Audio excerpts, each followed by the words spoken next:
yo, welcome back. Happy top 25 Monday, y'all. This is Her Core, Her Rules, and the week 16 poll is out. And boy, did we have some huge games this past week that shook up the outcome. You feel me? Teams like Iowa, teams like Clemson, who both said, not so fast. So we're going to start right there. Hop in the chat early. Welcome back. What teams impressed y'all the most this past week? Did y'all like the upset from, okay? Or did y'all like the BTA from, you feel me? Okay, so y'all let me know. What team were you most impressed with? And which team do you think is going to handle business, you know what I'm saying, the right way to close out this season strong? Appreciate y'all for pulling up. Hop in the chat early. We about to get right into it. Welcome back to Her Core, Her Rules. This is episode 63. It's your girl, Najah Lee. And this is the realest women's basketball breakdown on the net, and the only place where hoops meet higher perspective. Each and every episode, as y'all already know, is powered by none other than the illest lifestyle brand on the map. Free Your Lenz, a lifestyle brand encouraging dope people like you to do all things with purpose and intention. That being said, y'all, we are on the road to 500 subscribers. So while we about to get into the mist and stir up the pot a little bit, hit that like, hit that subscribe, man. Show some love. You feel me? Take your shoes off, right? Have a seat, get comfortable, because we about to have a great episode today. Shout out to all y'all for pulling up too, man. It's been real. Basketball has been real. Welcome back, y'all. Happy Monday. Welcome back, Keontae. Welcome back to Her Core, Her Rules. Man, let's break down these games, man. We had a lot of big games on Sunday yesterday, obviously, and then we had some really big games on this past Thursday. Keontae early said, I'm impressed with Iowa. BTA to Michigan. Oh, no, I did not expect that. Y'all, if I told y'all, we not going to be betting on these women's basketball teams come March Madness, because if you do, you're going to go broke. Period, point blank. Whatever we thinking, unless you talking about putting some money on UConn, but I see some scenarios that maybe UConn might not be as strong as we think they are, but that's beside the point right now. Right now, upset city. I did not think Iowa, and maybe it's just me. Maybe I just underestimated how poised Iowa is, right? I don't know. Maybe we got so, for me, just speaking for me, maybe y'all got so sick and tired of watching Iowa for like 4 straight years, because y'all know, whether you was a Caitlin Clark fan or not, you watched Iowa for at least 3 years straight. Okay? I was cheating on my main Big Ten team, which is Ohio State, to watch Iowa State. Ooh, I never thought I would be that girl. So last season, I'm like, I'm just gonna I feel like Iowa and me, we deserve a break. So I ain't been giving them the same amount of eyeball minutes as I give other Big Ten teams. But that's on me. That's my fault. I won't make that mistake again, okay? I won't make that. You see what they did to Michigan? And Michigan was looking like a powerhouse in the Big Ten. Oh, along with UCLA, right? Obviously. But I just wasn't. All right, man. That's on me. That's my fault. I won't do it again. Shout out to Farrah. Welcome back. Iowa seems to have Iowa number. Hold on. Iowa State? Iowa seems to have Iowa State's number? Because you can't have your own number. Oh, I see you right here. Iowa seems to have Michigan's number. It's like they know him or something. And I was just like, I wasn't, bruh. 62-44. Shout out to Iowa. Shout out to Stokey. Shout out to I forget old girl, the guard over there. Jumper wet. So shout out to them. That was just a very impressive win. So Keontae, I completely agree with you. The dominance that Iowa displayed, I don't know what's going on with my eyeball. The dominance that Iowa displayed against Michigan, and Michigan has had some very hard wins these last couple of wins, but it's been clear wins. It hasn't been like it might start off competitive in the first, but then after that it's like, oh boy, it then got dark. Okay, so Yeah, I don't know. I don't know. Shout out to Iowa. Also, though, let's start at the top. Let's start at the top. Now, we were looking at last week. Welcome back to all of those who pull up every week, every Monday. We were looking at the the Ole Miss and South Carolina game last week, right? We were trying to predict this game. My boy Pharaoh said I got South Carolina by 20. I said, "Damn, 20, bro. You don't think Iowa?" He said, "No, absolutely not." And I mean, Ole Miss, absolutely not. Okay, and so here's the tea about Ole Miss.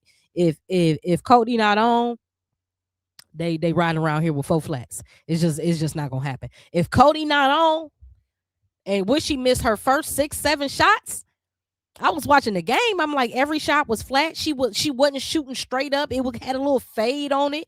She fading from the three. Who do you think you are fading from the three? No, you not trying to fade from the three. You still, it's a little conditioning there, right? They had a hard game on Thursday. And then to come back on Sunday playing against South Carolina, you got to be on your P's and Q's. Everything got to be perfect when you play against South Carolina if you don't want to get blown out. You feel me? Pause for the cause. Iowa's so shaky though. Beat Michigan easily and then lose to an unranked USC a few weeks ago. A lot of these teams are playing to their competition rather than their standard. And I agree with you on that. And I'm gonna push back a little bit because USC has fallen below their standard, and they started off this season playing well, right?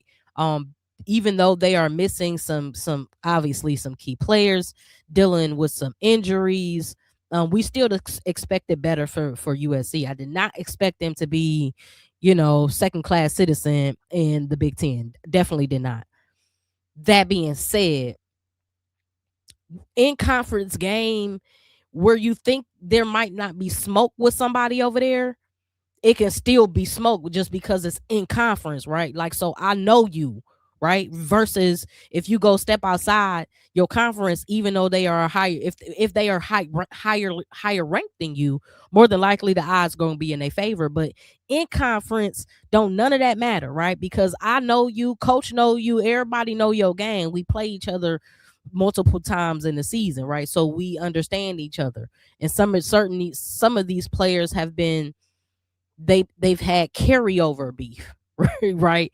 Like for instance, when you have Caitlin Clark, right? Because we talking Big Ten, right? So you have Caitlin Clark. Remember, she used to be beefing with our girl over there who was at Ohio State at the time, JC Sheldon, right? So they had beef, like on the court beef, obviously basketball beef, right? But that carried on for like 3 years, back and forth, back and forth, back and forth. So in conference teams, I mean, even though one would think that Iowa State shouldn't have no issues with a team like USC, here we go. That's the same reason why a team like Missouri can clip somebody. A team like Georgia can clip somebody because it don't matter. In conference, everybody wants your head, dog. You know what I'm saying? What up, Miss D? What up, Miss D? What up? Welcome back, y'all. So yeah, man, y'all hop in the chat. Let me know how y'all feeling. I definitely appreciate y'all engagement. Ole Miss cannot score against elite teams and Defenses. Last week, I broke down their recent scoring totals. Scoring 48 points against South Carolina is absolutely terrible. I mean, it is. It is. Let's go. I had a little something planned for y'all as far as how I was gonna roll out this episode, but y'all know I go based on the chat. Again, that's why I put in the description of each episode. The chat dictate the flow and how the episode goes. So let's talk about it because I want to look up the SEC's ranking or South Carolina, Southern Conference, Southeastern Conference. Lord have mercy, I need some more water. And we're gonna take a look at all of the teams real quick. And since we were talking about Ole Miss and their lack of consistent scoring, I just want to see where they rank just as it relates to the SEC. So they are 12-1. At home, they are 4-5 on the road. Okay, they lost to 2. We know they had a tough game against on Thursday, and then another one on Sunday. So it's not giving me the. Why is it not giving me? I don't like when they do this, but anyway, let's just go. We're gonna have to old school it. So stats.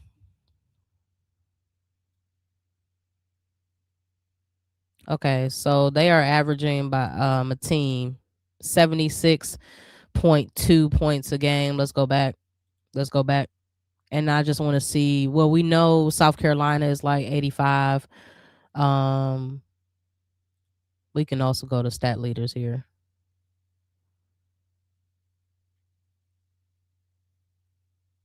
Team points. Thank you. They killing me. Soft me. Okay, bet. This is what I want to see. All right. So Ole Miss. I mean, do you see him anywhere? They average 74, 75 points a game. Ole Miss is way, way lower. Ole Miss is right here, 76 points a game. Come on, bro. Listen, Kentucky ain't no ain't that they right there. You feel me? West Virginia, you know they had some good wins this year, 76, but they're obviously not in the top, like not even in the top, nothing. LSU 95 points a game, Connecticut 88 points a game, South Carolina. Let's just look at SEC teams. South Carolina 87, Oklahoma 87, Texas 85, Vanderbilt 84. Come on, bro. Come on, bro. That's not you're averaging 9 points less than every other SEC team. That's not going to work. Okay, it's just not going to work. So, um, yeah, let's talk about the next game because we already know Ole Miss got their problems, and Ole Miss's biggest problem has always been consistent offense, and from multiple, people. It's always been a one and done with them, which is unfortunate. It's going to be nearly impossible for Ohio State to make the Elite Eight when they lose their big man matchups most games. I mean, okay, let's talk about Ohio State. I love Ohio State, but Ohio State got holes. Not like holes in different area codes, but like holes in their game. They what their strength is their guard play. It's too shaky for with the bigs. And here's the thing: at Ohio State, they would have been a problem. And she didn't want to be a big, so that's they needed what they already had, but she made another business decision. And I'm not mad at it because now we're seeing a different play. She does have good conditioning, right? Imagine her year 3 WNBA. That Cody is going to be more peaking and just come back and tell y'all I witness testimony and say I fool. You got to be able to. Maybe she should have went to South Carolina and no pusher to be pressure to be number one. But would that fit in the grand scheme of things? Because they got a bona fide point guard over there in South Carolina, and she wants to be this big guard, right? Moving forward, her WNBA, how she wants to sculpt her WNBA career based on her size and her body type. She's looking to be a big guard. So think Alyssa Thomas, but think Alyssa Thomas with 3-level scoring ability, right?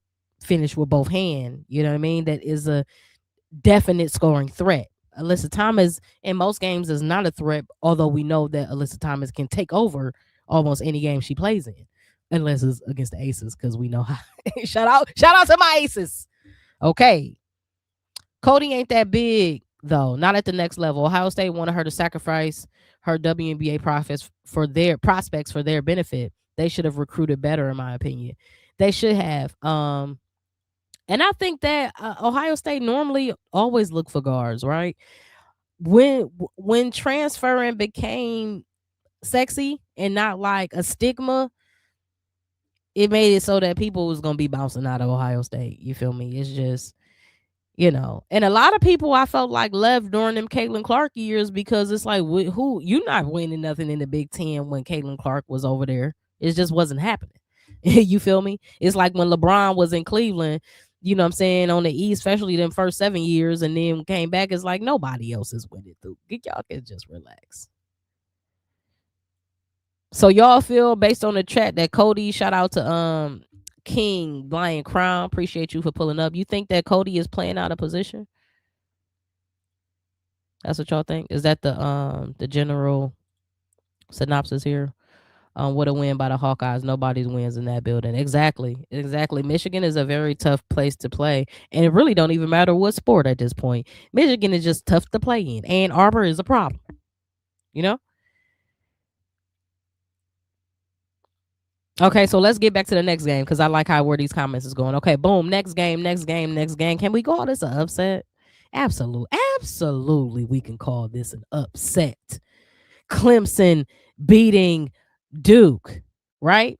Duke had just knocked off the formidable opponent in Louisville. The team that everybody thought was running away with the ACC in the Cardinals, right? The Lady Cardinals. Okay, Duke said no. Hold my drink, my Gatorade. We're coming back. Let me show you that we're undefeated too. So it became the battle of the undefeateds. Boom, boom. Duke went on ahead and took that. And then we see this game, right? Duke versus Clemson, and we like, what happened? What happened? Duke versus Clemson. Well, let's find out. Let's find out because that game was very, very interesting. Now, here's the thing: Ashlyn Jackson hadn't shot well the prior game. You feel me? She made big shots, but scoring wasn't her tea. You feel me? And it seemed like that carried over. She only took 4 shots, right? Ashlyn Jackson has to be aggressive. She played 35 minutes and scored 3 points. Boy, are you letting us down here? That's not why you're here. I was about to say that's not why you get paid the big bucks, but I don't know your NIL contract and all that. I'm just saying that's not why you here. Ashlyn Jackson has to be aggressive because of how she scores. I feel like she's an unorthodox offensive threat, right? And when she is not aggressive and not attacking the basket specifically because she can get to the line so easily, get to the line. At least get to the line. So if you only gonna take these 4 shots, you should have 10 free throw attempts. In my mind, because you got to keep the defense honest, and I felt like she let the defense, you know what I'm saying, kind of hang out there a little bit. So, you know what I'm saying, not just to say it's all on her, but you know, you part of the big 3.5, you know what I'm saying, or the core 4 over here with Duke behind Fournier, behind Mayer and Nelson. Ashlyn Jackson, especially you being a senior over here, you and Mayer, y'all gotta, you know what I'm saying, show up every night. Got to lead by example. But not to say that they gave up a game. They got beat by a team that wanted it more in the Clemson Tigers. You feel me? It just simply is what it is. And you can see when somebody wants it more, when you can see the aggressiveness in certain players like Mia Moore, sorry. I'm over here looking at Maya in my background. Mia Moore, right? She took 15 shots. And noted was she super efficient? No, she was 5 for 15. But it's the aggressiveness that you want to see. Because again, that keeps the defense honest when your lead guard is attacking, when your lead guard is trying to drive or trying to draw attention, which happened to play in her hands because she walked out of that game with 6 assists as well. Right. So she had 11 points and 6 assists. Demiria Hines had 13 points and 8 rebounds. They all played very well as far as aggressiveness and always staying engaged offensively. They also had some help coming off the bench from Taylor Johnson Matthews with her 11 points. No, her field goal attempts was kind of, however, aggressive though. Aggressive. That's what you need to see. 11 points and 7 rebounds off the bench. I'll take that any day on any team. Come on, I'll take that over here in South Carolina. Let me get that 11 and 7 off the bench. Right. A letdown from Duke. Especially how many they scored. Yeah, like what was that? 51 points. Come on, man. Jackson was off. Absolutely she was. Absolutely she was. So yeah, I don't like that. Gutsy performance by Clemson. Ashlyn Jackson has to be more consistent. Yeah, man. And she like the energy, like the locomotive over there. So like when she turned up, it just kind of invigorates and engages the team. But when she kind of like one step behind, then the team move like that. And that's what happens when you're the leader. Like you gotta wear it. You gotta want to wear it every single game. And that leadership tag, that leadership title comes with accountability. It comes with consistent responsibility though. So you got to be able to lead by example, step in front of your troops, be the one to say, y'all, we got it. Even when we don't look like you should never lose to Clemson. you should not Duke. Not Duke. NC State lose to Clemson. North Carolina lose to Clemson, you know what I mean? But not Duke, right? Virginia Tech should beat Clemson. Y'all know how I feel about my Hokies. You feel me? So yeah, but shout out to Clemson. Hell of a statement and big win in the ACC. Okay. Let's go to the next game. Now Vanderbilt absolutely held on to this win with Kentucky, man. SEC, man, it's a gauntlet. They're gonna fight, they're gonna fight, they're gonna fight to the end. And this game, literally by the skin of their teeth, behind, Michaela Blakes and Galvin. They definitely needed to pull out that win for sure because Vanderbilt was on a little skid there. So you needed that win and you needed to hold strong and close out the game. Blake's is gonna do what Blake's always. And when I say always, y'all, I mean whether she getting it honest from the field or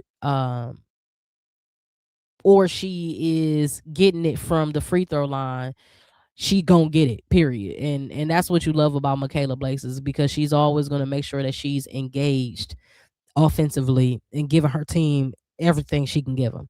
So she finished out 11 for 22 from the field, 50%, 10 for 13 from the free throw line. Another thing about her, you can hear the people chanting, free throw merchant. Hey, listen, man, don't hate the player, hate the game. You mad because you can't get on the line. Get on the line, get these easy buckets. That's why she can lead the league in scoring because she's getting almost half of her points from the free throw line every game. That's ridiculous.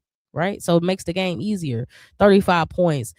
Mitchell led the team from the rebound standpoint, 9 rebounds, and then Galvin, man, big freshman Galvin led the team in assists and 5 points, man. Shout out to Vandy. They definitely needed that win. Vanderbilt is very, very clutch. They let a victory slip through their fingers recently. So, it's good that they were able to bounce back because I didn't see Vanderbilt losing to Georgia.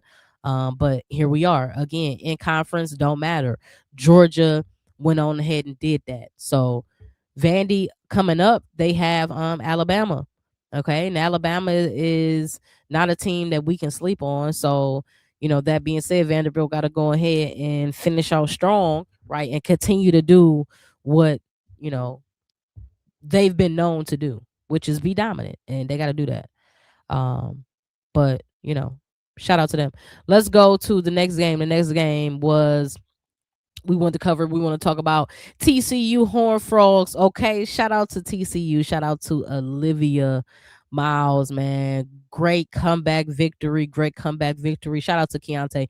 Horned Frogs took control of the game once Olivia started getting in the paint and showing Audie is a cone on defense.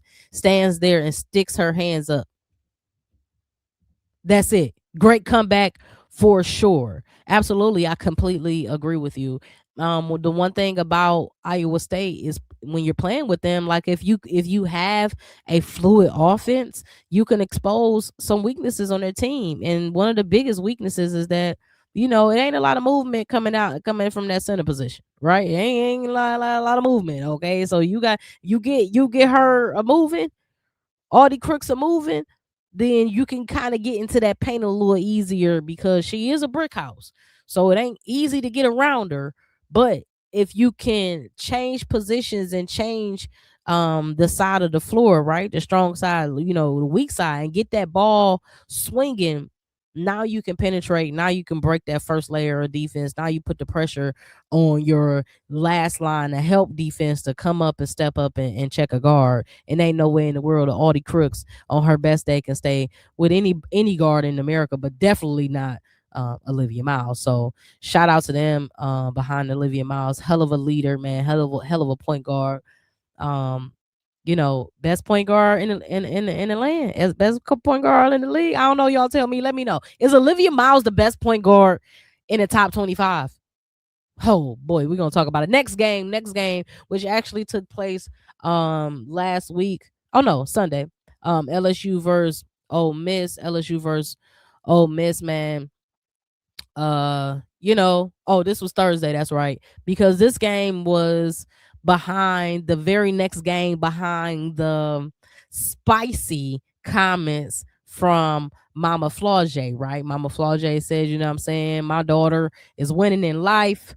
My daughter beat everybody over there on South Carolina. You know what I'm saying? I put her in a position to do so. But, dot, dot, dot. That being said, right? I say, you know what? The problem with when your mama be talking like that is that it put too much smoke on you. Right now the expectations are higher. Now we're looking all at Flaugier the whole game. What you gonna do, mama? Because your mama was talking, right? So where the smoke at? Come on now.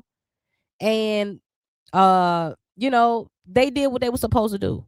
LSU did what they supposed to do. Flaugier responded the way she was supposed to respond, especially after comments such as her mom, made. So that being said, I was very impressed by how she handled the intensity leading up to that game. She definitely responded. And that's good. That's great. That's what you want to see from a leader. That's what you want to see from a senior. That's what you want to see. That's for somebody that's ranked in the top 10, potentially coming out this draft, right? So that's exactly what you want to see. You feel me? For a while, it looked like she kind of tried to get her her chops back, right? She was 26, scored 26 points, 10 for 18 from the field, with 7 rebounds and 2 assists. She only had 3 turnovers, y'all. That's a little bit lot considering you only got 2 assists. However, 3 turnovers, 26 points. I'll take it. Take it every day of the week. Thank you. Have a seat. And then Flaugier was 6 for 11 from the field. I would either want her to take 11 shots is cool, but if you're gonna only take 11 shots, then I need you to get to the free throw line a little bit more. What I'm trying to say is, as hype as Flaugier is, she should be averaging 20, 21, 22 points a game. And I think the reason why she isn't is because she's not attacking that basket. And she liked the mid-range shot. She liked the step back three, and that's all cool and that's all sexy though. But you also got to kind of play for the stats a little bit too. You know what I mean? I know your team is averaging 95 points, but play for your stats, right? Because it makes you look better. Again, this is draft year, baby. So it ain't bad to pad the stacks. It's draft year, right? This is about to be chaining day. What we doing? Shout out to J. Cole. Okay. Shout out to the Fall Off. Y'all like the Fall Off album? Y'all let me know if y'all like the Fall Off album. I do. Y'all know I'm a J. Cole fan. If y'all didn't, now you know. All right, so bet. Shout out to them. It was a great week of games, a great week of competitive games. We did have some big games, and we had one upset game that we're gonna talk about right now, which is obviously the Louisville and Virginia game. The Louisville versus Virginia game. I did not. Again, we had Duke lose, and now we got Louisville that then lost. What is happening over here in the ACC? I'm gonna tell y'all something. It ain't what we think. It ain't what we think. Everybody that we thought was dominant is showing that there are some great weaknesses over here in the ACC. Hold on, before that, let's get to this. Audie Crook's defense is terrible, but Iowa State don't have any other big on their team that can play worth a lick. I just had to say that. He not wrong. He not wrong. Also gotta say, Ole Miss for sure choke big time and went 0 for 17 in the fourth quarter. They ran all the way completely out of gas. Put. No, baby, this is not a Tesla. You are not fully gassed up or charged up. You ran out of gas, is over. You have to call that AAA. They ain't had AAA. All they had was Coach Yo, and Coach Yo can't put on no jersey for y'all. Sorry. Yeah. That being said, shout out to Virginia, man. They were led by Paris Clark. Y'all, she completely jumped over all her little averages, y'all. She only averaging about 8 points. She gave them 14 big points, 6 rebounds, 8 assists, and 1 steal. Okay. This team, Virginia, led for 86% of the game. Louisville did not look impressive that game at all. Now they tried to kind of make it a little bit give you a couple little heart palpitations in the fourth quarter, make it a little bit interesting, but Virginia controlled the entire game from the tip. Virginia controlled the game against Louisville pretty much the whole entire game until late to make the game close. Again, Keontae saw it. We all saw it. We thought Louisville was some kind of special, but they looking pretty average that game they looked pretty average. So shout out to Virginia for maybe exposing something that we didn't see. We got Louisville, excuse me, that's 2 L's in a row. That's 2 L's in a row in the ACC. We got Ole Miss, 2 L's in a row in the SEC. We know it don't, y'all. They gotta stop. And both of these teams are in the top 16 for bracketology, y'all. Now we don't have to worry about that because we'll talk about that a little later. But the last and the final reveal is March 1st. So they got this week to tighten up. Okay, no more upsets, or you're gonna be upset for real, for real. I thought Duke was going to emerge as a dominant team in the ACC because it's wide open. It's absolutely wide open. Let's talk about it. Let's look at it. Duke 15-1. Okay, Louisville 14-2. North Carolina, man, for real, I ain't even gonna hold y'all. I ain't even know North Carolina was still in a discussion. I know they're ranked, but I ain't know that they had only lost 4 in the ACC. That's impressive because look who's right behind them. You got NC State. NC State been on a roller coaster, up and down, but they just had a big win yesterday. And they've been playing good basketball. They just sometimes have a difficult time closing out of games, and I think they guard Brooks. Is it Brooks? I think sometimes she can be bald. Just she'll dribble the air out the ball. I'll be like, Lord, pass the ball. Then you have Syracuse. Syracuse is not a team that you like, I'm scared about them. But look at them. They 21-6. Hello? What are we doing? We gotta watch Syracuse now, right? Then you got Virginia. Look at that big win that they just had. Over who? Louisville. What are we doing? They're 19-8. Now look at my team, Hokies. I'm pushing for them, but look, they got 6 losses in the SEC, so that's not good. But the ACC, that's what's holding them back. But then you still got Virginia Tech, you got Clemson, you still got Notre Dame. It's a lot of smoke over the ACC tournament. Gonna be crazy. We could just go ahead and say that ACC tournament gonna be crazy. I'm here for all of that. Okay. Louisville hasn't played their best in a while. Would like to see Taj Roberts emphasize a lot more. Yeah. Agreed. Again, they started off so strong, but I feel like once they had a tough game, a tight game, it got dark for them. You feel me? It got dark for them. So they gotta rebuild that confidence. And this is a hard time of the year, the worst time of the year to lose your confidence. And here we are. They looking a little shaky.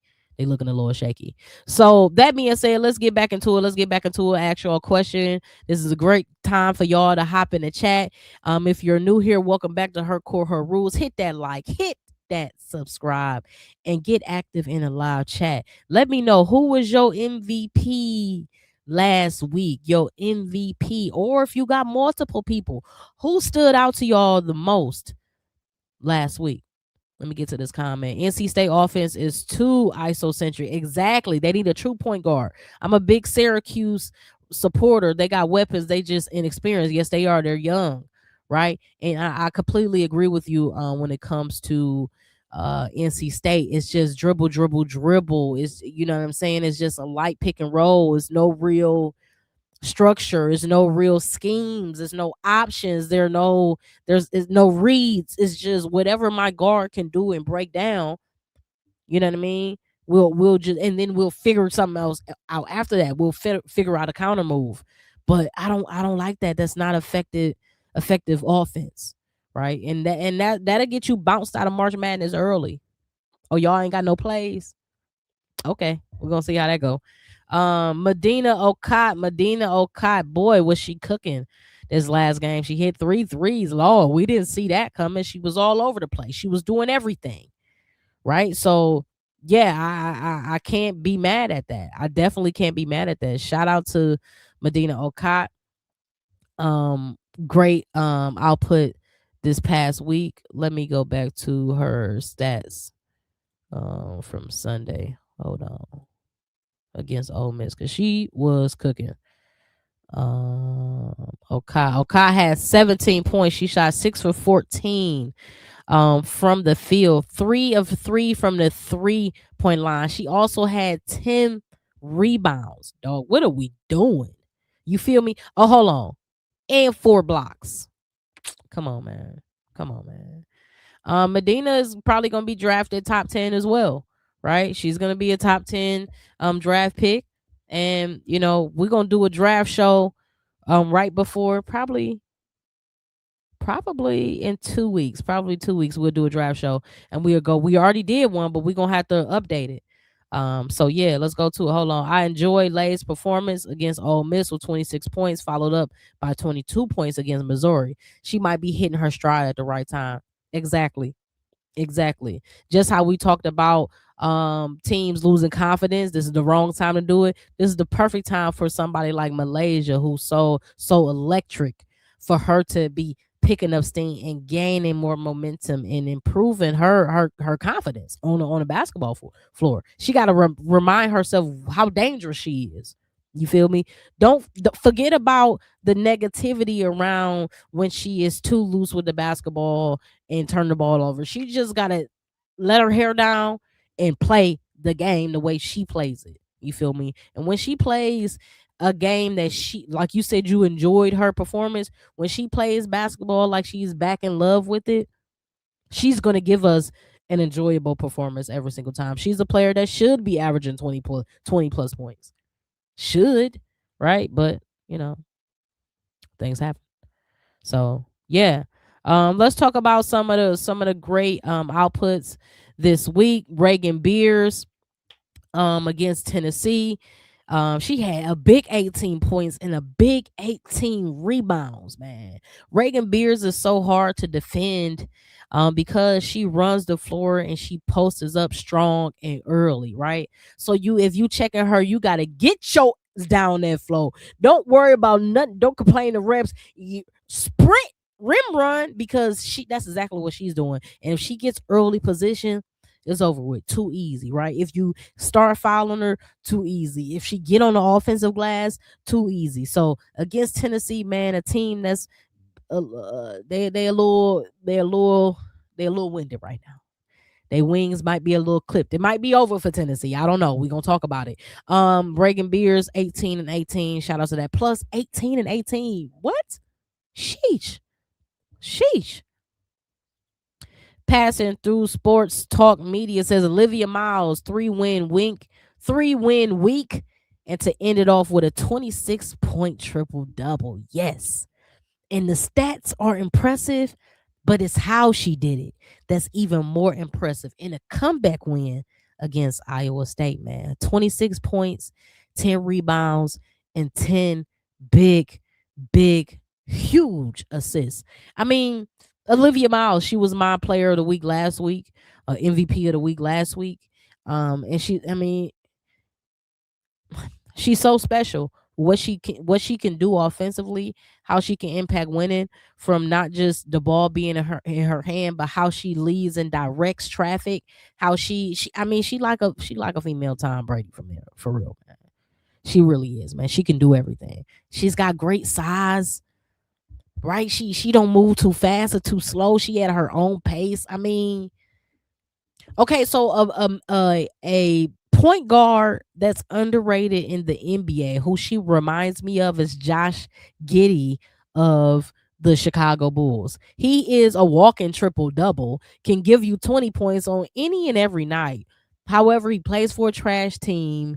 He has a great coach. If only he had some better players and a better system around him, then it will work well. But he's a phenomenal point guard, right? That's what Olivia Miles remind me of. Like that level of just IQ and just gamemanship and just, control and just dedication to craft. It's always constant evolution with her. So I love to see that out of her. Shout out to her, one of our MVPs of the week. And then finally of Iowa, man, Ava Hayden, right? 24 points, 10 rebounds, 2 blocks, and 2 steals, man. She put the Iowa Hawkeyes on her back against Michigan.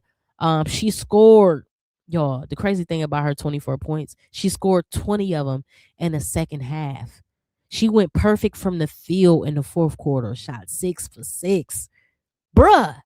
Them, that's Asia Wilson type. Hold on. What we need? Hold on. Chelsea Gray. Hold on. Chelsea Gray. Cape tied up. So shout out to Ava, man. 24-10, 2 blocks and 2 steals.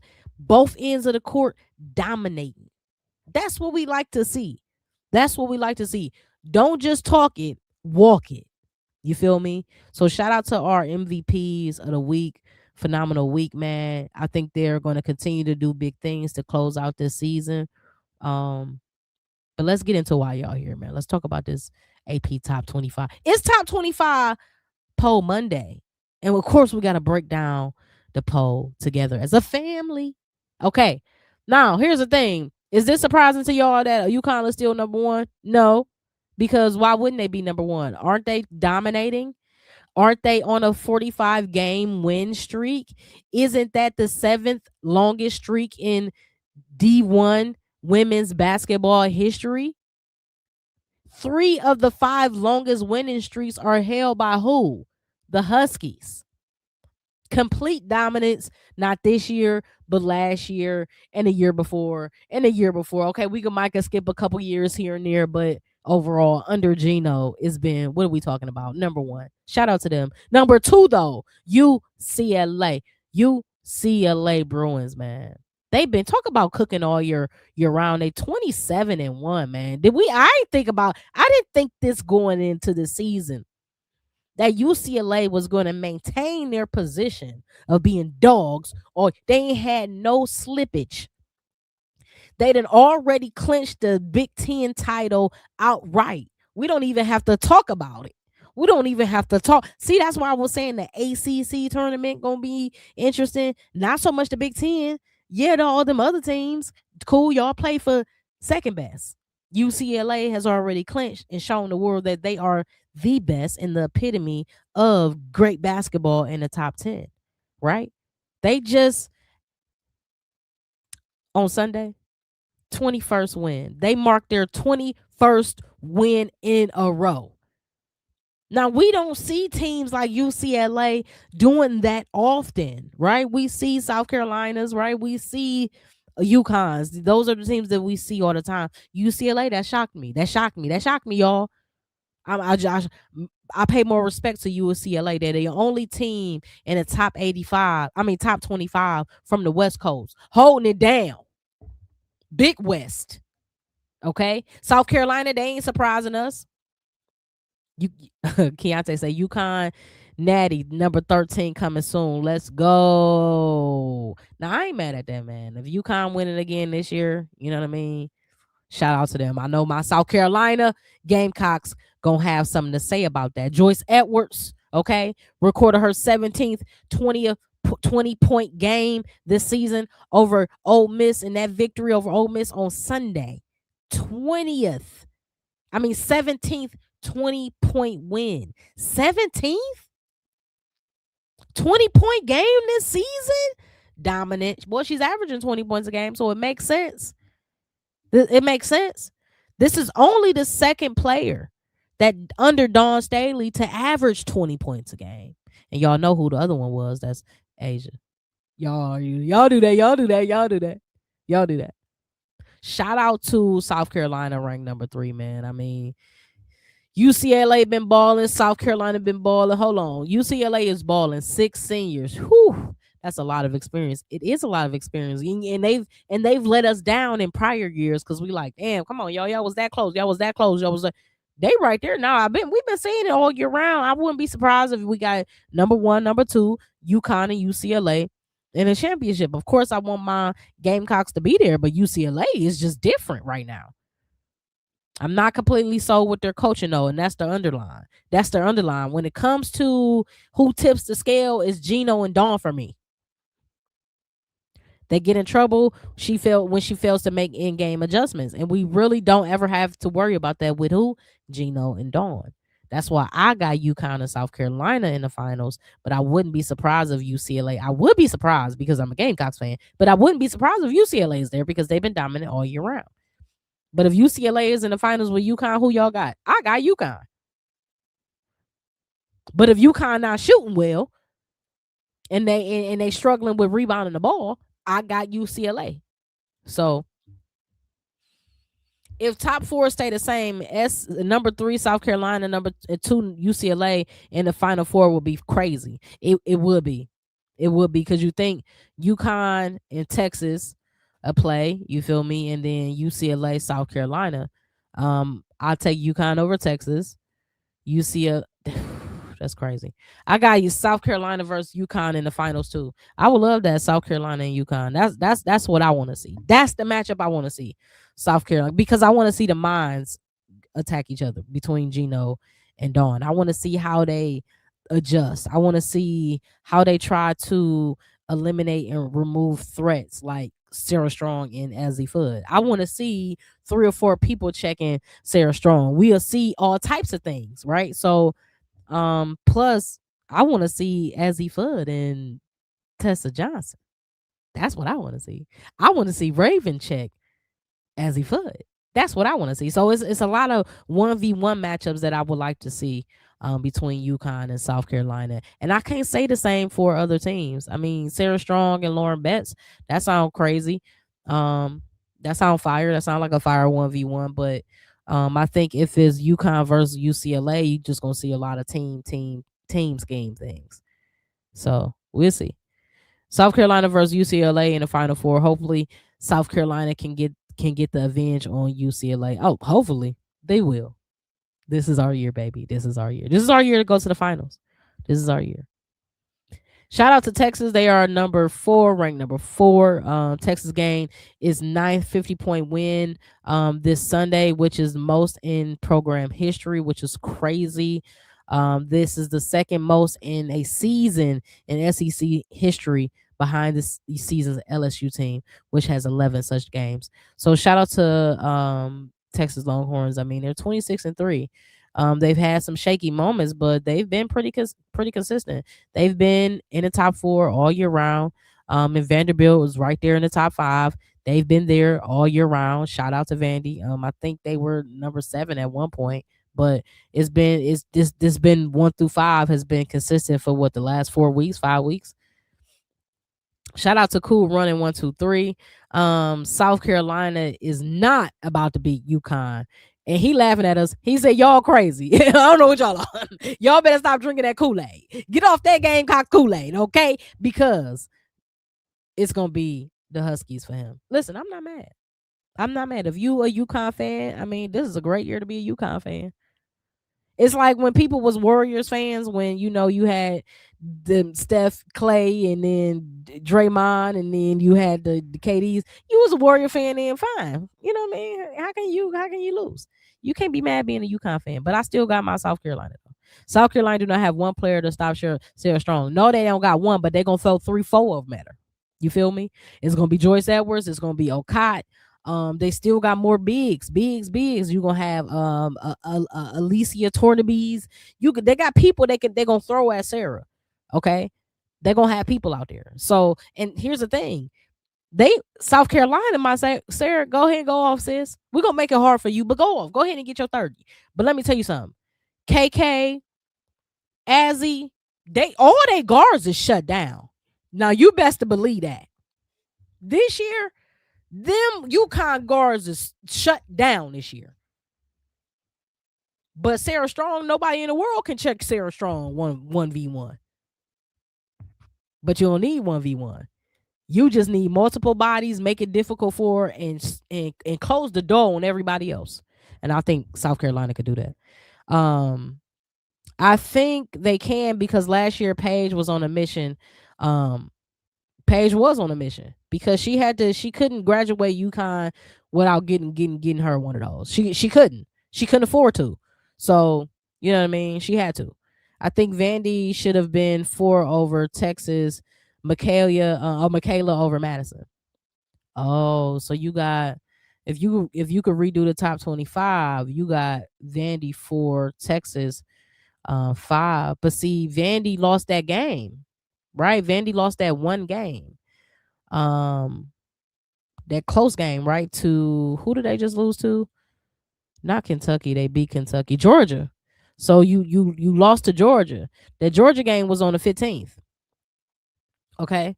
So you lose to Georgia on the 15th. That make it tough. That make it tough. Actually, the Georgia game went into last week's ranking.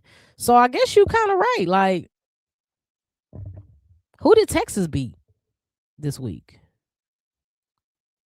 Texas beat oh well, Texas won. Here's the difference.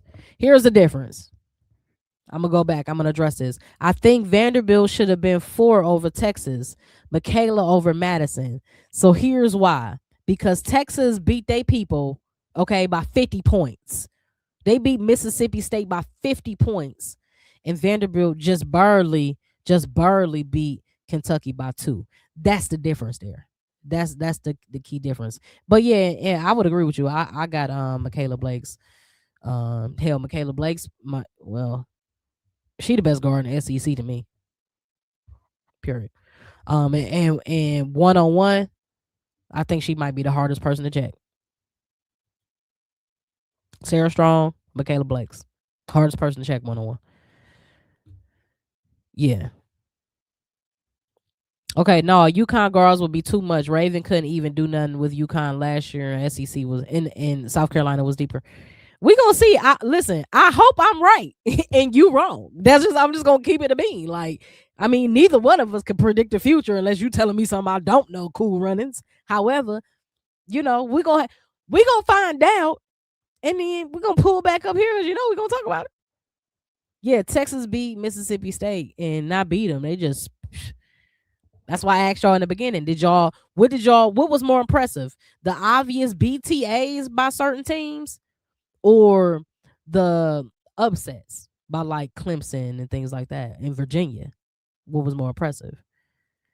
She had to guard Paige. Raven can guard this year's guard. Exactly. See, that's the thing. Azzy Fudd ain't Paige. That's the difference. And I love Fudd, right? But Fudd more like catch and shoot. Azzy Fudd is more like Klay Thompson, whereas Paige is more like a Steph Curry, right? And here's what I'm saying. Meaning that Azzy Fudd, she's gonna take the least amount of dribbles to get her shot off, right? If she can catch and shoot, boom, she'll do that. If she got a dribble, she'll take 1 or 2, boom, boom, maybe a step back, maybe 1 or 2 dribbles to a spot, to her spot, and get her shot off. But what I mean about Paige and Steph being in the same light, meaning that they can score anywhere. They don't care if they coming off a screen, right? If they setting up for the corner 3, if they about to stop and pop, right? It doesn't matter. If they got the ball in their hand and they got to create for themselves, it doesn't matter. So, Azzy Fudd doesn't have the same amount of depth in her bag as Paige. I think Raven, I feel like Raven is stronger this year. I feel like she's a little bit quicker this year. I don't know. Maybe I'm just seeing the game a little differently because, I love my South Carolina Gamecocks. I don't know. I also think that they have the best 1-2 combo from guard and big outside of Fudd and Sarah Strong. I think it's Fudd and Strong, and I think it's Raven Johnson and Joyce Edwards for me in that order for the 1-2 duo combos from guards and bigs. So that being said, I think it'll be very interesting. Officer Johnson been locked out down the guards and wings all year. Exactly. Raven Johnson, she been shutting these guards down this year, right? Now, one thing that you want to see from her improve is just her offensive attack, her offensive development, right? Her ability to consistently be a knockdown at 3 and become a 3-point threat. Right now, she ain't a threat. You don't want to leave her completely open. But if you had to give up anything, hell, I leave her open over Okot at this point. Hell, Okot was 3 for 3. I feel like people learning not to leave Okot open. Raven, nah, baby. If I got us, go ahead. You got it. Fudd been dropping 20 balls left and right while only playing 19, 23 minutes per game. She balling. She is balling. We ain't taking nothing from Fudd. She cold, right? But I feel like she in the system cold. If Dawn is able to crack the system and limit like what. Okay, so off a pick and roll, right? Off different reads and different actions, you have tendencies that you like to do all the time because there's tape and we've been watching tape, we've been doing film study, and you like, okay, this action she prefers doing this or doing that, right? But Dawn is such a genius, just like Gino, that they can watch enough tape and take off what your comfort zone, take off the things that you like to do the most, take off the things that you are most reliant upon. I think when that occurs, Fudd doesn't have the ability, from what I've seen. If we clip both wings, what you gonna do? You have players like Michaela Blake's clip both wings if you want to. I'm still getting 30. I get 22 from the line. You feel me? So that's the difference, right? And we just gonna see how this play out. We really gonna see how this play out. South Carolina goes as well as Raven goes. Cut the head of the snake, and South Carolina will struggle. Gino knows this. Raven can't guard everybody. Shay, Blanca, Alifa, Heckle. No, but again, you still got Tessa, right? McDaniels is not the best guard coming off the bench, but you still got McKeer. McKeer can guard 1 through 4. She's so cold on the defense, but long, quick, agile. They got smoke. As a matter of fact, UConn and South Carolina match up well. But the T is South Carolina got more depth from the big. They got more depth all the way around, but from the big standpoint, I think they have a little bit more depth there. In depth that can give you a scoring attack, depth that can still rebound the ball at a high level, depth that can still hit shots and make free throws, like well-rounded depth from the big standpoint. I think it's gonna be exciting either way though. Even as an Iowa fan, I like South Carolina this year. Iowa and South Carolina fans have been getting along this year. I do like that. I like South Carolina, but let's not forget Sarah Strong and Azzy Fudd was South Carolina's biggest problems last year, not Paige. Y'all ain't none of y'all wrong. Y'all not wrong. Y'all not wrong. I just think that the experience this year, I think it just leans a little bit more towards the favor of South Carolina. You know what I mean? They've been more battle tested. They are literally in the gauntlet, and UConn ain't had no smoke this year. So when you ain't been smoking all year and it's time to smoke, you're gonna choke on something. Meanwhile, South Carolina gonna be looking like they smoking on the finest Cuban cigar. No coughing. You feel me? No offense, but Chavez cooked South Carolina in OT. Yes, she did. Where was all this defense, Tessa and Raven? Now they're elite, but they can get cooked in one game. Hold on, but Chavez been cooking a lot. That's the thing. See, people underestimated how cold that rookie Aaliyah Chavez was. But if you have been watching YouTube for the last 4 years, you already knew Aaliyah Chavez was smoke. Matter of fact, when Aaliyah Chavez said, I'm going to go to Oklahoma, you know who turned up about that? Trae Young. Since when these guys is watching who commits to a school? You only doing that if you already like that. She a walking bucket anyway. So, these ladies aren't invincible. No, everybody can get cooked. Michael Jordan got cooked by AI. Is Jordan not the greatest? Right? We done seen LeBron get cooked. We seen, my Kobe Bryant, rest in peace.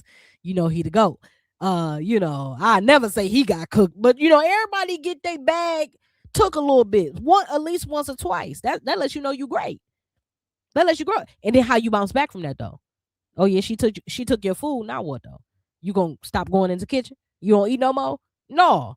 Now you gotta prove the point. I gotta get better. Instead of 10 seconds down, it's gotta be 15 seconds down.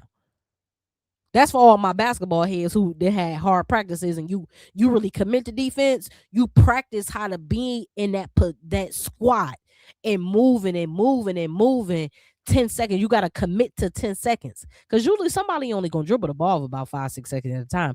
If you got the ball in your hand for 10 seconds, boy, you hogging for sure. It's only 24 seconds in the shot clock. You feel me? All right, bet. How's it going? What up, Aces fans? Welcome back, my boy. Welcome back. Welcome back.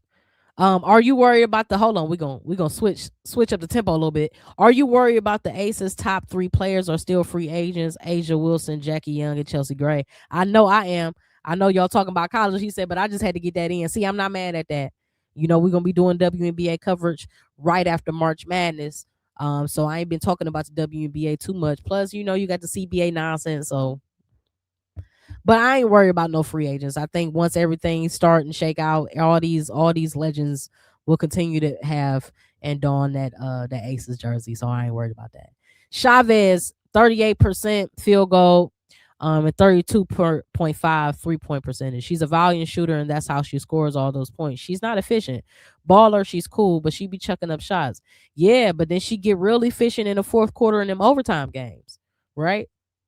And so, that's what you want to see. Like when you a scorer, like you just gotta say stop shooting. And she a rookie. I mean a freshman, right? So the efficiency is gonna improve over the course of her tenure, over her career. But you think, if she play four, maybe she might play 5 years like Olivia Miles. What if she play 5 years? Where is she gonna be year two? You know what I'm saying? Year three, in as it relates to efficiency and like turnovers and like, you know what I'm saying, points to turnover ratio. What is she gonna look like? Her progress is gonna look like year in and year out.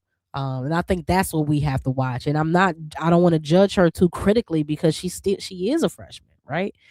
And so for what she gives Oklahoma and how she helps balance that attack between her and Reagan Beers, I'll take for 38-40% as a freshman. If you can help our team win games in crunch time, and she's the type of player that's gonna go off in March Madness. Watch what I say.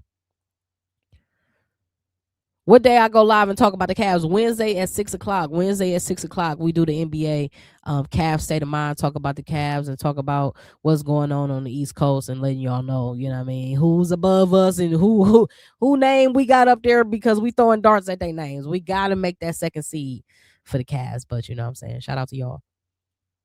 All right, boom. So we got Vanderbilt 5, we got LSU 6. LSU has some big wins, statement games. Again, big response from Flaugier and from Full Wiley. So shout out to them. Shout out to Kim Mulkey. Y'all know I don't really be fooling with her like that, but I can't if I throw a little shade at her, I gotta go ahead and congratulate her. You feel me? So peace out, Aces fan. I'll see you on Wednesday, man. Thanks for pulling up. Appreciate you. So yeah, shout out to LSU, shout out to Oklahoma again, some big wins. They jumped 4 spots on his top 25 AP. And so I'm liking what I'm seeing, but am I picking them to be something in the SEC? Not so much. Not in the tournament. I think they're still going to do well, but I'm not tripping on Oklahoma. I ain't never been completely, all in on Oklahoma, but I just like what I've been seeing as of late. Oklahoma turns the ball over a lot, and their defense is mid. Their defense is mid. They rely solely on their offense, right? So I believe that if Beers ain't on, then this is more than likely they're not gonna win. So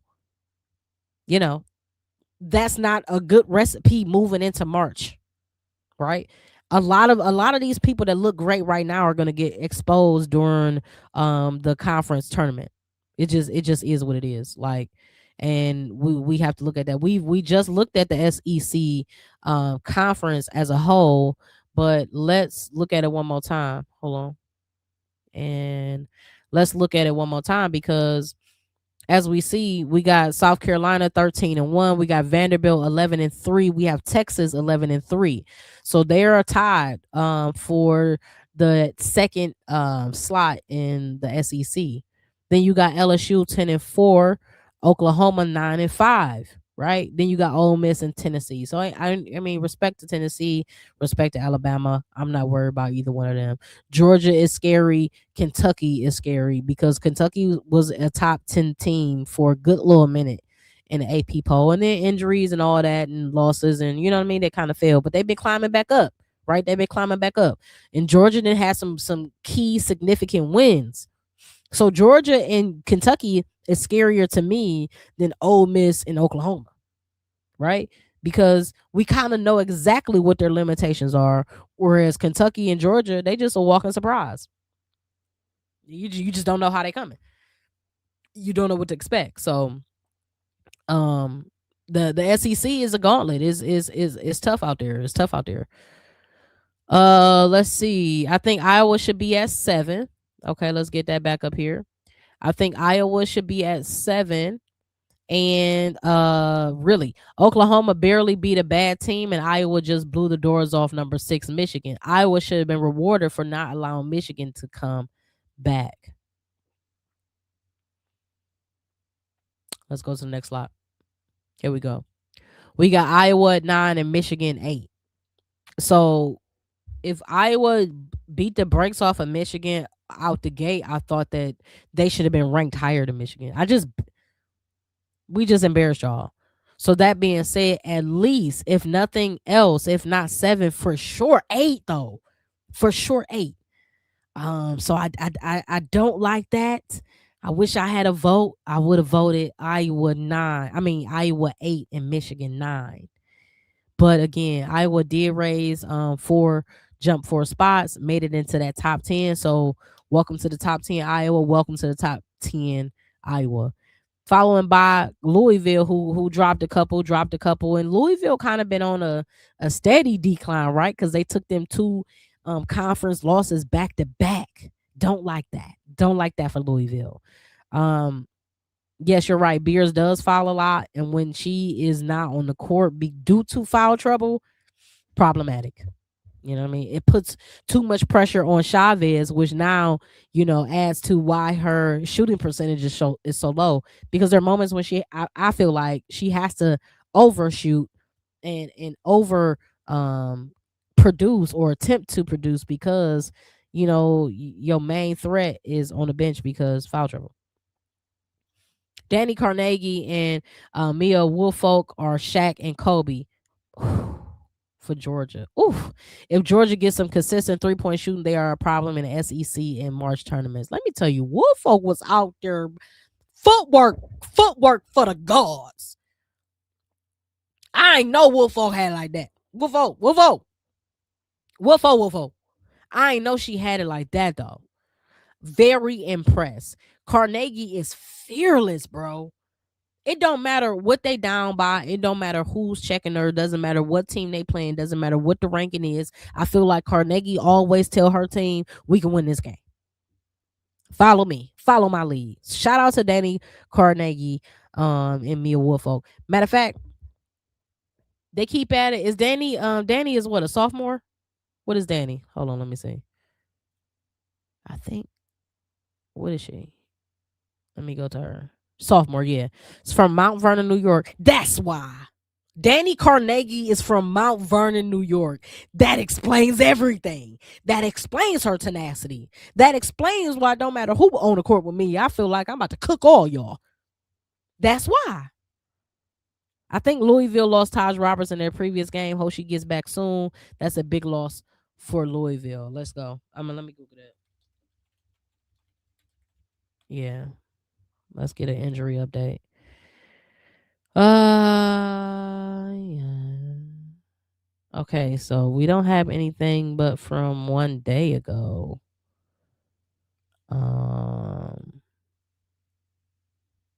Let's see. Louisville's leading scorer Taj Roberts just played for 4 minutes and left the game with a apparent leg injury. 12 hours. Let's see. They haven't updated anything about her injury as far as how severe it is. What's the timetable? Is she done for the season? I don't know. We have to factor in the net rankings. They factor more into the polling. Michigan number 6 net and Iowa number 9 net. That's why Michigan got the nod over Iowa, even though they lost badly. Thank you, Keontae, for that information. Appreciate that. So yeah, what Keontae said. You know what I'm saying? Get your emotions out of it is what he's saying. Tighten up. That's what he's saying. Look though. So then you got Iowa number 9. You got Louisville number 10. Shout out to TCU. Olivia Miles is carrying this team, leading this team, empowering this team, and they're steadily climbing back, getting back into that top 11 rankings. They fell down a little bit. They tripped, they fell, right? But they've been moving, they've been shaking. And I feel like they got the Big 10, Big 12, I'm sorry. I think they got the Big 12 wrapped up. Like I ain't really worried about nobody else for real in the Big 12. I ain't worried about Texas Tech. Y'all worried about Texas Tech? Is y'all worried about Texas Tech? Cause I don't be wanting to be like sound like no hater or nothing like that. But I ain't worried about no Texas Tech. I'm just gonna going on and say it. Matter of fact, the Big 12 don't look like they worried about Texas Tech. Here's why. Look at the Big 12 right now. You got TCU 13-3. Right now, look at the differences in the conferences. Usually, the number one in the conference is either undefeated or only lost one. They done lost 3. You got West Virginia right behind them, 12-4. But I'm not really that worried, and I ain't worried about Baylor. Right? I ain't, you know what I mean? I ain't worried about them teams. And respect to them because I think Baylor has played well. They've lost some tight, close games, and so has West Virginia. But these are teams that can't score that much. They don't score that much. So when you look at that, whatever. And then Texas Tech, they sounded and was smelling like roses, right? And then you realize that was a smoke screen. Okay, is really, But shout out to them. They 11-5, in the Big 12. So for me, they ain't really got. I ain't really tripping on that. I'm with y'all. ACC definitely over the Big 12 for me, for sure. The Big 10 and the SEC are the only 2 conferences that are going to make some noise this year. Absolutely. I think that's why it's reading that way in a top 25 poll. You feel me? I think it's very clear what the two best conferences are. The 2 conferences that have the most diversity and the most surprise factor or wow factor, and that's the SEC and the Big 10. Yeah, TCU is the clear number 1 in the Big 12. Texas Tech, okay. Baylor up and down. Iowa State up and down. Too many inconsistent teams. Yeah, I mean, and that the top teams looked great before they got into in conference play. Right? Texas Tech looked unstoppable, but remember I said I wasn't. Everybody looked real good before you start playing your real ops. Your real ops is in conference. I don't care what they doing over there in conference. I know I won't and know all the smoke. Right. Most of the Final Four coming from SEC and Big 10 teams. Yeah, and the only reason why we ain't say all of them is because of obviously UConn, right? They the one, what I'm saying? The one thing pointing out of Big East. Nobody else is doing nothing over there but UConn, right? But then when you look at this 8 through 14, you see a lot of diversity. You see Big 10, Michigan, Iowa, then you see ACC, then you see with Louisville, you see ACC as well with Duke. Then you got more Big 10 with Ohio State and Maryland, and then you got the Big 12. So it's diverse, but it's still a lot of dominance in that Big 10. In that Big 10. And then the top 7, hell, that's damn near the all SEC for real. I like West Virginia out of the Big 12. They defend the best. Yeah. But you know what? That's a West Virginia thing though. It's like West Virginia defense, Ole Miss defense. You got certain teams that if nothing else, Baylor, they're gonna have defense. They might not be able to score, but they definitely gonna have some defense. That's definitely West Virginia for y'all, for sure. Texas Tech was always and have always been fool's gold. Once they started playing true competition and conference play, they look average at best. Absolutely. I mean, I cannot argue with that. And it's sad because I like Texas Tech's men's basketball program, and they just lost they starting center Toppin to an ACL, but I like their men's program, and I don't really like a lot of men's team because I don't be watching a lot of men's team, but I make sure I watch their men's team. But they women's team, I ain't watched one game, not one game of them. Shout out to them though. Then we got Duke, number 12. You know what I'm saying? They dropped 3 slots. They lost 2 back to back. I mean, not back to back, but they lost this tough game in tournament. Upset that to Clemson. Come on, no, that shouldn't happen, right? But Duke has been playing well, but Clemson knocked them off. Their 15-0 win streak definitely surprised me, and here we are. Yeah, definitely surprised me. Ohio State, they are sitting at the 12th slot. Uh, that's graphic old, I think. Okay, here we go. They're sitting at the 12th slot. They are 23-5. Jelani Cambridge, she had her fifth 30-point game this season, and that victory over USC, which is the most, underline, the most by any Ohio State player since the great, the legendary Kelsey Mitchell. Whew. Y'all know who record Caitlin broke? Kelsey Plum. Y'all know who record Kelsey Plum broke? Kelsey Mitchell. Shout out to y'all. I love Collins from Texas Tech. She a bucket. She is a bucket. But like you said, like Keontae said, fools go. But look for what year is Collins? I about to say look for Collins to be in that transfer portal for sure.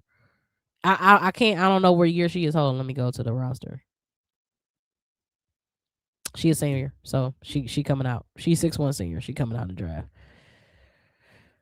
So yeah, Clemson got some dogs coming in their 2026 class. Hey man, listen, ACC.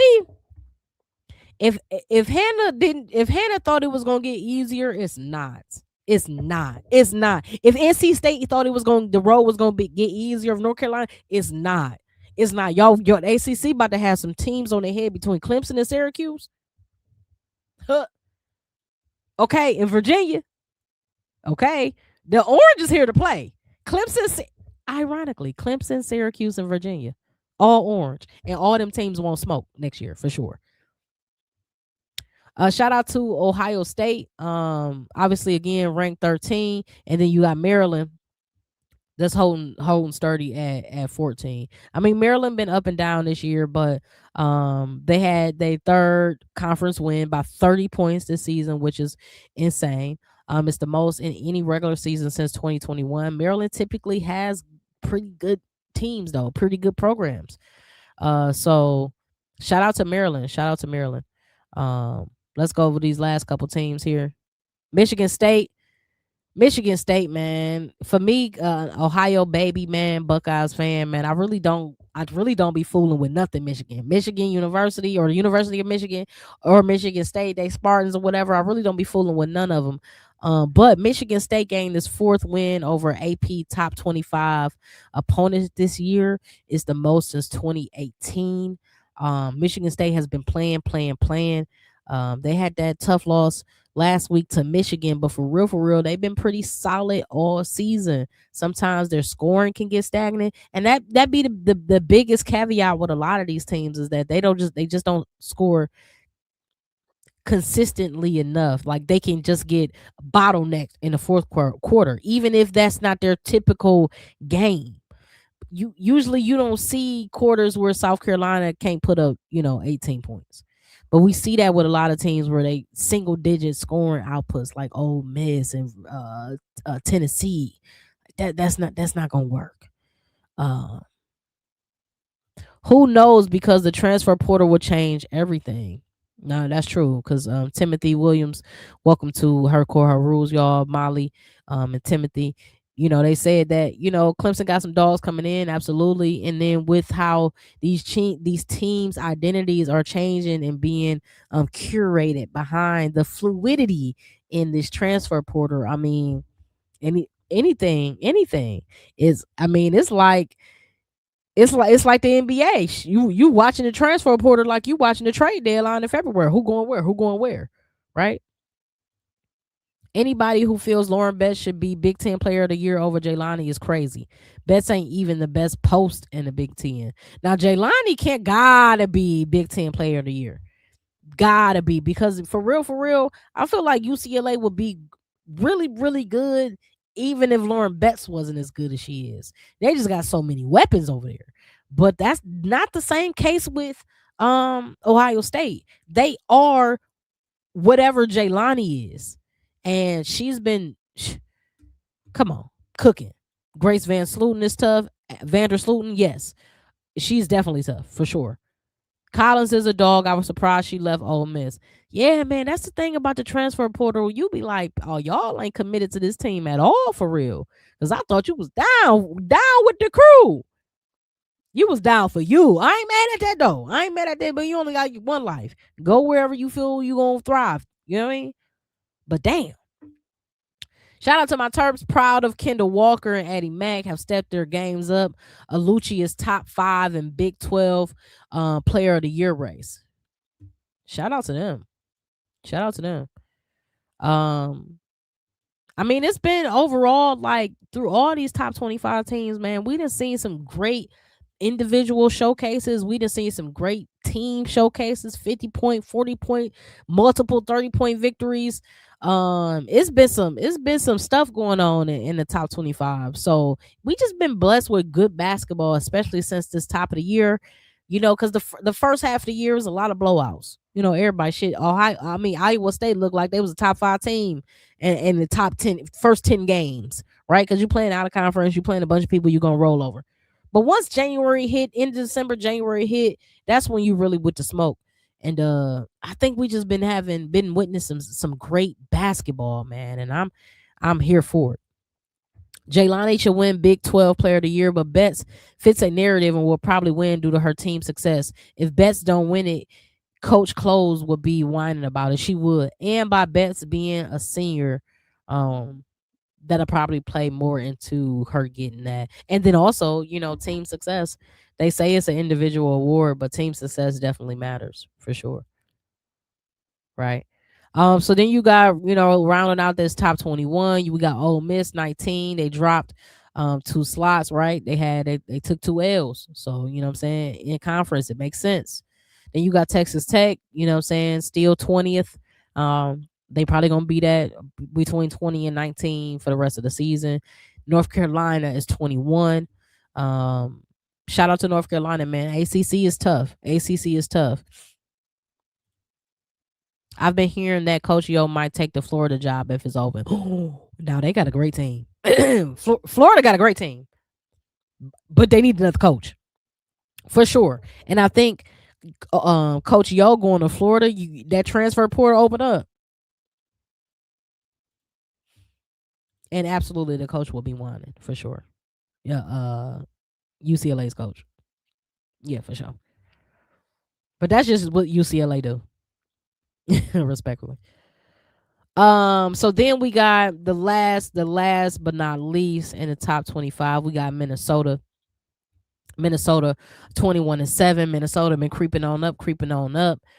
Georgia been playing great basketball, 23rd ranked. Shout out to Georgia. I'm glad they're still in that top 25. Alabama still in that top 25 barely, but they still there. And then Princeton, welcome back. Well, they were in it last year, or last week. However, Princeton was like 23 at one point. So Georgia, Alabama, and Princeton, they've been kind of fighting for those last few buy-ins for the top 25. But it's been very interesting. Again, I have not watched a Princeton game yet or Ivy League game in general. That I'm not interested in those. I watch basketball on Thursdays and Sundays. I did watch that makeup game on Tuesday, but I don't watch women's basketball Tuesday and Wednesday. I look at the ticker on ESPN. I say, these ain't conferences I'm interested in. I see a whole lot of Big East and a whole lot of Ivy League. Y'all can have that. Y'all call me when ACC, Big 10, possibly some Big 12 if it's Olivia Miles, and then SEC. Period. That's who I watch. It seemed to be hard for Coach Yo to get the top players to Oxford. I think so. I mean, she was able to attract Cody McMahon in the transfer. And it's also just like a stigma for Ole Miss. It's just like they just not going to be good offensively. It's just like a stigma. I don't know. Coach Yo might go to Rocky Top if Kim lose her job. Big payday and an unlimited NIL budget to turn the program around. Ooh, I like that. Princeton stay ranked. I'm like Deborah Cox. How did you get here? How did you get here? Nobody's. I'm for real. What are we doing? Shout out to Princeton though, right? What they had the girl Brittany Harmon or something like that, who came out of Harvard last year. She didn't get drafted, but she did the tryouts for the Aces. And I was like, okay, they got some. It might be some smoke over there in the Ivy League. But let me tell you something. I ain't watching them games. Shout out to them. Right, her and Joni can't recruit. Nah, they can't. And she gotta tighten up, man. She gotta go get some offense, bro. You know what I'm saying? Maybe she need to recruit somebody else on her coaching staff that's more offensive minded, right? Or a better scout, right? Maybe that need to be her first recruit, because Harmony Turner, thank you. Harmony Turner is killing it overseas right now. Is she? Shout out to her. I thought she had good game, and I thought that I was actually surprised they went with in the little tryout, in the little camp. They rolled with Aaliyah Nye, and I thought, damn, I would have picked Harmony over Aaliyah Nye, but I know, Aaliyah Nye was drafted, but that don't mean no WNBA. You could be drafted and still not make the team. So I thought Harmony Turner kind of did better, but and the fact that she can kind of create, but they know what's best. They won, so I guess it doesn't matter now. Yeah, so I think that the rest of the season should prove one or two things. It's either going to prove that certain teams are who they say they are, especially during this tournament. Not March Madness. We talking about the conference tournament, right? The tourneys. Either you are who you say you are, and are who you've shown us to be all season long, or you've been capped, right? And that's what we about to see starting in March. But these teams got to close out strong, right? Because you got some teams on their heels, to try to break into this top 25. I think teams like Notre Dame is over for Notre Dame, especially in the AP top 25. They ain't gonna be able to make it. Iowa State, they're not gonna be able to make it. USC, they're not gonna be able to make it. And these are all teams that we thought for sure were gonna be, and NC State. We thought for sure we're gonna be in the top 25 to close the season. And if that were the case, that means this last slide that we on right now with Minnesota, Georgia, Alabama, and Princeton, they technically not supposed to be here. If Notre Dame, if Iowa State, if NC State do what they're supposed to do all season long. But here we are. You know what I mean? You got to put up a shut up. And if you don't win games, you get bounced out. Hold on. Coach Yo needs some white girls. She needs some spot up shooters. Absolutely. Because listen, Becky and them know how to shoot. It just is what it is. Because they know I'm not as athletic. I might not be as fast. But baby, I shoot 40% from the arc. Talk to me nice. You feel me? Baby, from the two, from the midi, I'm 55%. Put some respect on it. Right? So they gotta do a little bit better, man. You know what I mean? Diversify. She wanted everybody to be tough with the Afro puffs. No, but no. Somebody need to be out there dainty in that corner, sharpshooter, ready. With 54 roster spots being added this year in the WNBA, Harmony, Deja Kelly, and others will make it. Now, here's hoping that they are not so focused on brand new talent, like incoming freshman talent, versus somebody that didn't make the league, right? So here's hoping. The thing about the WNBA is that they definitely need to have the additional slots, because injuries, especially injuries to ankles and legs and knees, there's going to be so much more prevalent now and moving forward than it ever has been, because the game is getting faster. It's going to continue to be faster. So that being said, 11 women ain't gonna cut it on the team.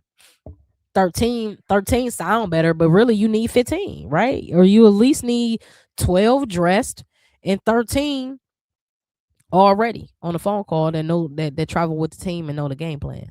So, you know, I think it's gonna be interesting moving forward for sure. Shout out to the progress the WNBA is making with the negotiations and all that to get us some basketball, right? We not going for that, y'all. We need some basketball this year. I just paid for my WNBA league pass. Okay? Don't have me calling my bank for a dispute 3 months later. They should be able to make a team and pass it through. Absolutely. Absolutely. I mean, we love Deja Kelly, right? I think Deja Kelly shot herself in the foot when she transferred out of North Carolina. I think she stayed at North Carolina, I think North Carolina would have did better in the tournament, thus making it so that she gets drafted, right? So I don't know. They might not draft. This draft class is coming in, and international players are highly sought after, and that's the key. That's the key too. Is that now you're not just looking at your pool of American players that maybe you've been watching for the last 3 or 4 years because you have more game tape on them. You might be okay with taking a chance with somebody who you don't have as much game tape but has a higher upside, right? And then has more professional experience because usually everybody over there been playing professionally since they were 16, 17. Each team is getting 2 developmental players slots, 30 total. So that's impressive. That's very impressive. That's exactly what they need. That's exactly what the WNBA need, man. They need more opportunity, but they also need more uh consistency and roster strength, like because 1 or 2 injuries can, especially in the same position, guards or definitely people who handling the rock, or your bigs, whatever the case.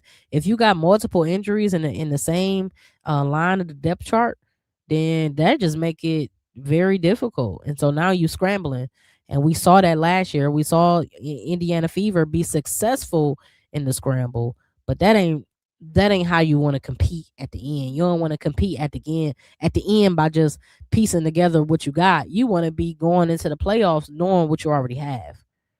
So yeah, so we got to get some WNBA this year. I'm not going for that. You know what I'm saying? I got my league pass. I'm ready. So let's go. That's what we doing. So y'all know March 1st is the last and final selection Sunday.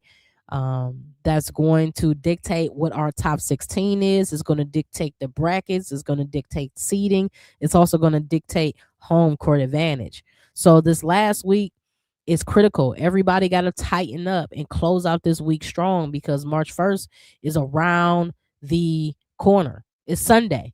It's next Sunday. So everybody for real, although 50% of these people going to lose these games, everybody need to be like, let's do or die. Let's do or die. The Fever are going to draft Raven Johnson. I just feel it. Her learning behind Caitlin will be so good for her, and the Fever needs a long-time backup point guard. Raven Johnson is the perfect choice. I would hate for another South Carolina person to be over there in Indiana, but that's okay. Team Raven up with Aaliyah Boston. Get them back on the same court. It's been a long time, right? Because what was a Raven was a freshman or a sophomore? I think a freshman. So that'll be definitely interesting. And you're right. Her learning behind Caitlin, but Caitlin learning behind her though, because Caitlin has some things that she needs to improve on the defensive end. But them sharing their knowledge, let's say if Caitlin picked up 5% of Raven Johnson's defensive intensity, and vice versa with Caitlin Clark's offensive genius, then they'd be a hell of a 1-2 combo. Caitlin and Raven. I would love that. Plus, you will have that defensive guard to be like, shit, go stop her. And you can run a 2-guard lineup and have Caitlin and Raven out there cooking, both of them. No, remember it's March 1st and then March 14th is the final one. You're right. You're right. Because the first 2 weeks of March is conference tourneys. So absolutely. You're right. Hey, y'all, correct me when I'm wrong. Shoot, I ain't mad. When does the WNBA league pass start and end? Like the MLB baseball starts March 1st, 2026 and ends February 28th, 2027. So it is a calendar year, but I just got it on auto renewal because it's so cheap. Like I think it's like $35 or something. I mean, what I ain't worried about. Go ahead, take it because I'm never gonna not watch WNBA. So you could just charge this to the game every year. Go ahead. You feel me? So plus like it when we're leading up to the season tip off like in May, right? And you have that weird awkward time in April where there's nothing really going on. That's when I really be on the app because I want to see old games and watch the interviews and do all that. March 1st is the last reveal to see what the committee is thinking. Conference happens and the final seeding date is March 14th. So thank you for that. Yeah, so there's 3 dates. We just went through the one last week. Then you have this Sunday, which will be the end of the season. And then you have March 14th, which will be the beginning of the madness of March. So, well, the second half of the madness, because the first half start with conference play, conference tournaments. So yeah. But yeah, that's it, man. So we excited about the close of the season. You feel me? I think that the teams that have been dominant as far as the top 7 teams, I think that they should still close off strong. Let's look at the schedule for. We got anything good? Hold on, wait.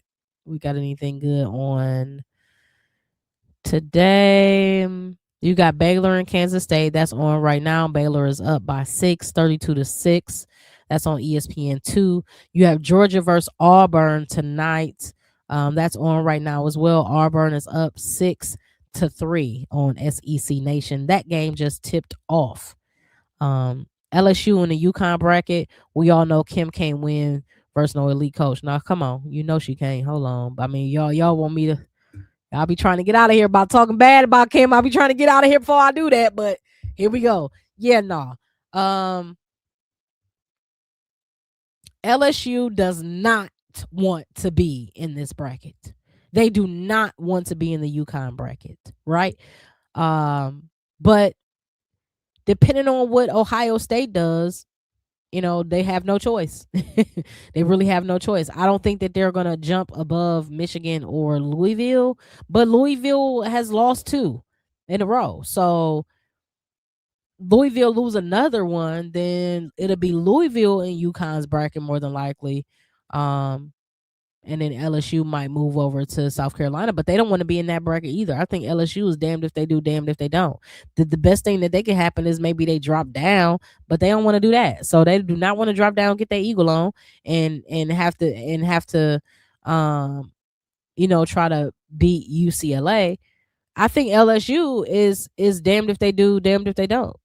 They're not gonna make it to